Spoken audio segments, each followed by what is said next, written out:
So I asked you about today. Do you continue to believe Saddam Hussein was a martyr today? Senator, I don't think that, no doubt that Saddam was a dictator.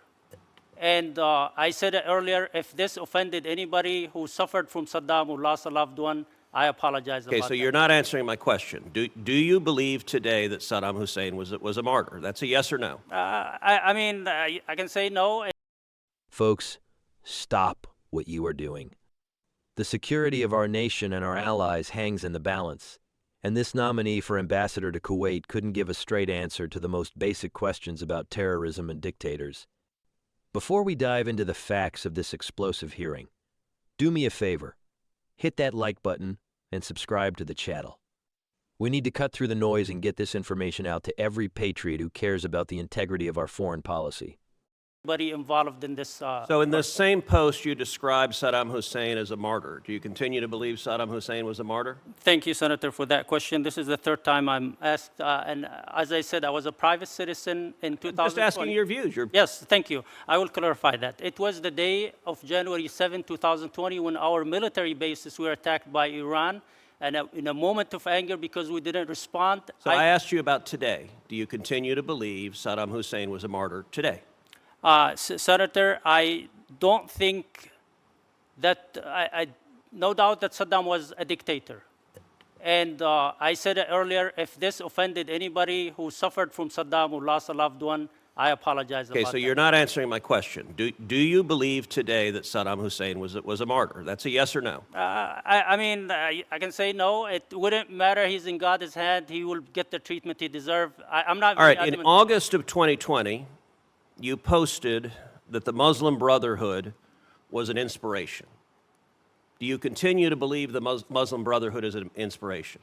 Thank you, Senator. I think a lot of my posts were written in Arabic and mistranslated. I believe that, it's an ideology. It's not just a group of people. I disagree with a lot of things that they do. Some of them are extremists. Some of them are part of some governments in the Middle East. So I trust our government to do the research and Okay, again, my question was simple and straightforward. Do you continue to believe the Muslim Brotherhood is an inspiration? No, I'm not part of it. I don't believe in that. But if anybody but you did post it in 2020. Let me ask you, how would you be able to serve as an ambassador if President Trump designates the Muslim Brotherhood as a terrorist organization? I have legislation to do that. I believe it is likely the Trump administration will designate the Muslim Brotherhood as a terrorist organization. Hamas is the Muslim Brotherhood in Palestine. I would trust the president, and if it's designated, I will be committed to implement President Trump's policies. I'm not, I trust the president's policy, and if confirmed, I will be implementing the policies of the administration. I wouldn't go against the president and his policies. What we just witnessed in the Senate was a critical national security examination, and frankly, the nominee's answers raised massive red flags. Senator Ted Cruz delivered a masterclass in holding nominees accountable, starting with a direct challenge. Did the nominee still stand by a deeply disturbing 2020 post where he described the mass can, murdering dictator Saddam Hussein as a martyr ray? Now, the nominee attempted to perform damage control, explaining that the post was made in 2020 as a private citizen and was written in a moment of anger following an Iranian attack on uspolitics military bases. He then offered an apology to anyone who suffered under Saddam, whom he correctly labeled a dictator. But here's the critical point. A dictator and a martyr are mutually exclusive concepts. You cannot have it both ways. This brings us to the core of the exchange. Senator Cruz repeatedly pressed the nominee for a simple, straightforward yes or no answer on whether he currently believes Saddam Hussein was a martyr. The answer? It was pure, unadulterated evasion.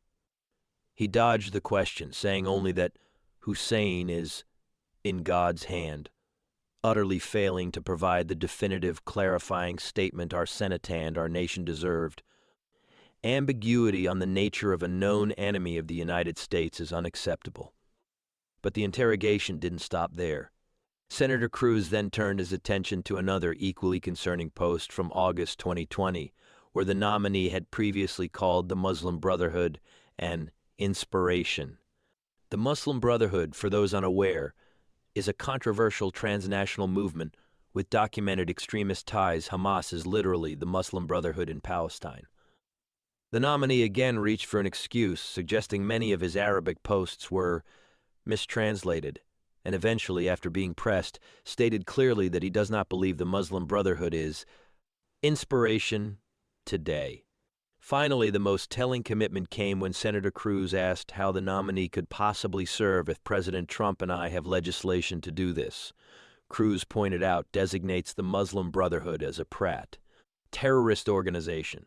The nominee offered a hard-won commitment that if confirmed, he would be committed to implementing President Trump's policies, including any designation of the Muslim Brotherhood as a terrorist organization. While that is the correct answer for a diplomat, it's a commitment that was only extracted after intense scrutiny over his past, radical statements. The bottom line is this: accountability matters.